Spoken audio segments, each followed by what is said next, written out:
So the concept of yin and yang is sort of the idea that nature loves balance, that anytime something goes too far to one side, that the laws of the universe will rush in basically and establish balance by providing whatever is needed to tip things back in the direction that is necessary because they went too far in the wrong direction. So when I say the yin and yang of MBTI, let me explain what I'm talking about. Sometimes people, because of their personality type, will go so far off the rails in one direction. It could be thinking, feeling, intuition, sensing. It could be extroverted. It could be introverted, whatever it may be. They go so far off the rails in one direction because of their personality that those around them then have to provide the balance by being effectively the opposite or filling the void that person leaves behind. And sometimes that void gets filled by people who are not even predominantly the type or the aspect of type that is necessary to fill the void, and yet those people will effectively change, not permanently, but in that situation in order to fill the void. Let me give you some examples. I am feeling above thinking. However, I work with a guy who is also feeling above thinking, but he is so off the rails in the feeling department, so over the top, deep into the feeling department, that he leaves an enormous void in the thinking department. And so I find that when I am around him, I fill the thinking void that he leaves behind, even though I do not favor thinking over feeling.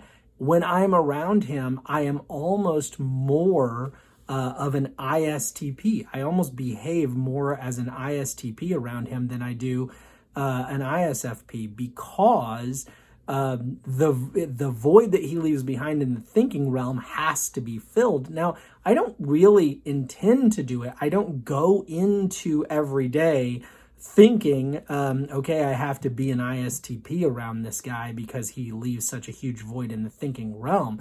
But it just sort of happens. I don't even mean to do it. Now, after so many months of working with him and realizing this dynamic, perhaps I do sort of default to it without I say without thinking. Maybe I do think myself into that mindset, but I don't really mean to consciously. Now, this sort of situation can be true in all sorts of different relationships. So imagine that you have two EPs who are going to tend to be a little bit more chaotic, experiential, maybe a little less stable, maybe a little less organized.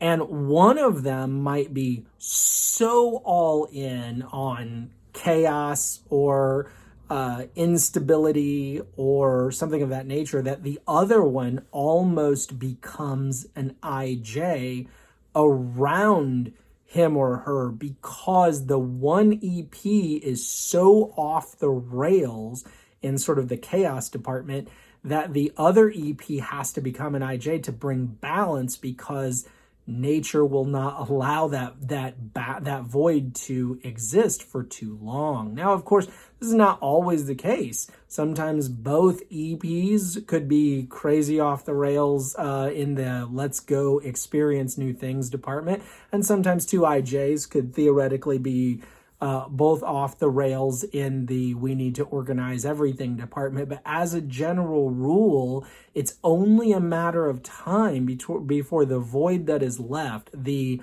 imbalance that is created by someone being too far in one direction, gets filled in and balanced out by someone else. Now, ideally, theoretically, an EP might hang out with an IJ and they would balance each other well, or an IP might hang out with an EJ and they might balance each other well, or an introvert with an extrovert, or a person who's more introverted with somebody who's more extroverted, so on and so forth. It can happen that people who are by their nature opposite end up spending time together and balance one another out naturally. But frequently, this is not the case. Frequently, a relationship between two people, be it romantic or friendship, parent-child, brother-sister, whatever it may be, frequently those people have some things in common, but when one of them gets too deep in one aspect of who they are, the other one will become the opposite in order to bring balance, even if that is a little bit unnatural for that person to be. Like me being thinking above feeling to provide balance to someone who is all feeling over the top all of the time. Perhaps you can think of people in your life that when you're around them, you almost become a different person. And maybe, especially if you're a very identity-focused person, you might even feel insincere or inauthentic because you think, wow, when I'm around that person, I'm somebody that I am not normally. But perhaps you're not being insincere or inauthentic. Perhaps you're just filling the gap. You're just being whatever is necessary to be in that particular situation in order to fill the void that the other person leaves behind. But in addition to that, ask yourself the question, what voids are you leaving behind that other people are having to fill? Where are you off the rails in some direction that because of that, someone else has to almost be something they're not by nature in order to fill the void that you're leaving behind? If you're a chaos monkey, is somebody else having to become the IJ to rule you in? If you are more of a controlled planning organization freak and you go too far in that direction, is somebody else having to sort of become the EP to maybe introduce a little variety into your existence? If you are I just want to go hide in my cave somewhere, is someone having to play the role of the extroverted, more EJ type person to sort of drag you out, probably kicking and screaming. And if you are the over the top sort of, in everybody's face extrovert, are people around you having to basically become reclusive IPs to effectively get away from you, or to cause you to maybe reel in some of your over the top in your face behavior that may be turning people off? Whatever it is, we all have our times when we go too far in a certain direction, and someone else has to then fill that gap, even if it's not natural for them. And we all have people in our lives who go too far in some direction, and we may have to fill the gap. I found this thought process interesting. It's certainly not unique to me, but it was today that I began to think of it more in the yin yang, nature loves a balance concept. And I wanted to share that with you. Please do click the like button if you found this useful, informational, or entertaining. Please subscribe if you have not already, and visit the link below to the KOFI Coffee website if you would like to financially donate to what I'm doing here on this channel. Thank you so much, and have an awesome day. Bye now.